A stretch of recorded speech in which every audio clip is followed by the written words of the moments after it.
Sometimes you just need to get some miniatures painted up fast. I recently had a game night planned for Cthulhu Death May Die Season 4 Episode 5.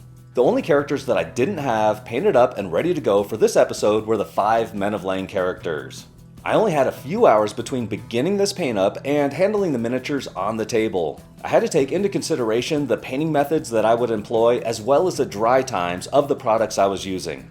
This is what I came up with. Welcome to Trehane Miniatures. I'm beginning with a dark green colored primer which will act as a shadow color for this entire piece. The color schemes for most of the characters in this game seem to center around a mix of light brown and dark tan. An easy way to add a different flavor to these minis while staying relatively close to the character art is to use different colored primers for the shadow color. With all 5 minis primed, I get to work with the airbrush. I'm using a dark brown airbrush paint to establish the base layer for the skin. Usually, I enjoy taking a base shade highlight approach when batch painting a bunch of miniatures. It's a great way to paint miniatures quickly without having to rely on an airbrush.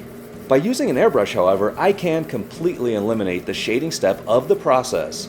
The shadow color is already in place with the green primer.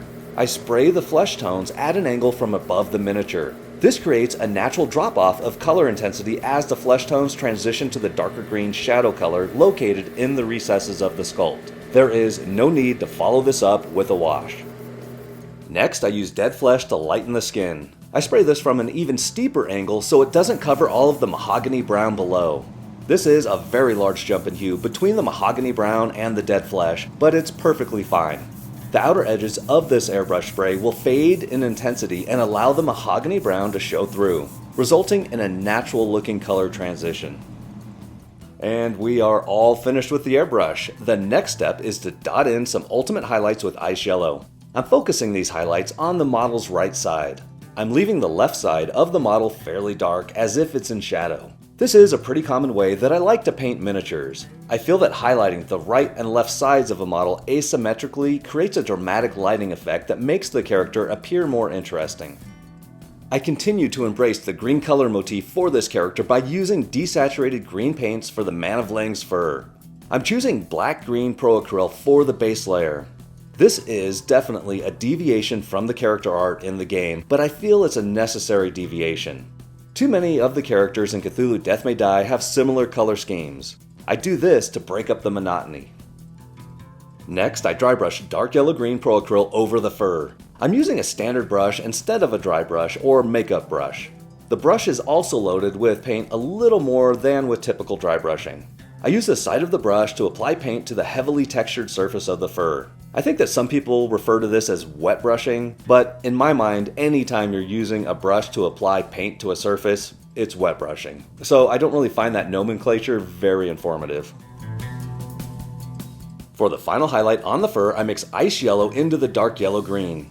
I take the exact same approach to applying these highlights as I did with the dark yellow-green. The only difference is that I'm covering much less area now. I reserve these extreme highlights for only the most prominent and upward-facing areas of the fur that would be most affected by the light source.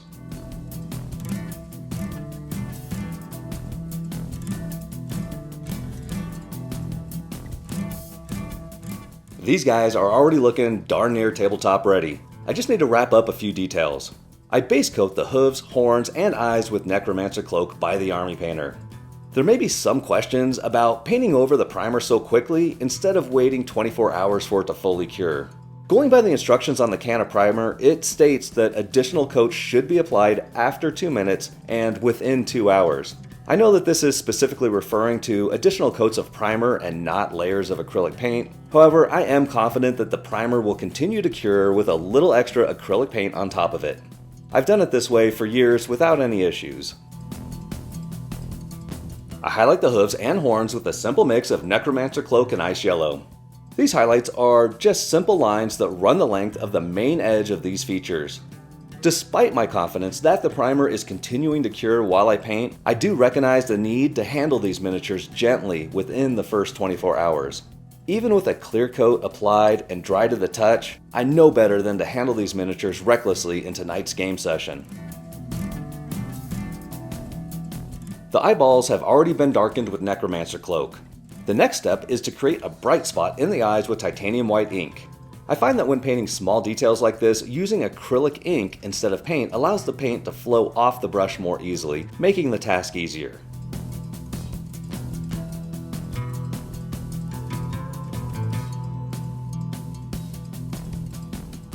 Then I use fluorescent yellow ink to give the eyes an eerie yellow glow.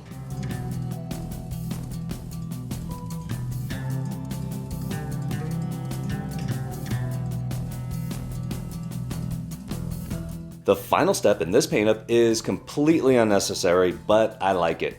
I'm using Crusted Soar by the Army Painter to glaze around the face. This adds a little more color variety to the piece. It also draws more attention to the face, which should be the focal point of this piece.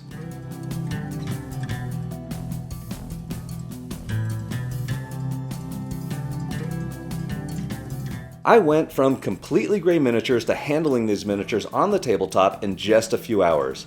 This includes adequate drying time for the varnish. The actual painting time for these 5 miniatures was less than an hour. Videos like this are made possible by the generous support of my amazing channel members. You too can become a channel member for as little as $1.99 per month using the link in the description below. Thank you so much for watching. Please hit the like button and subscribe to the channel to join our growing community of painters.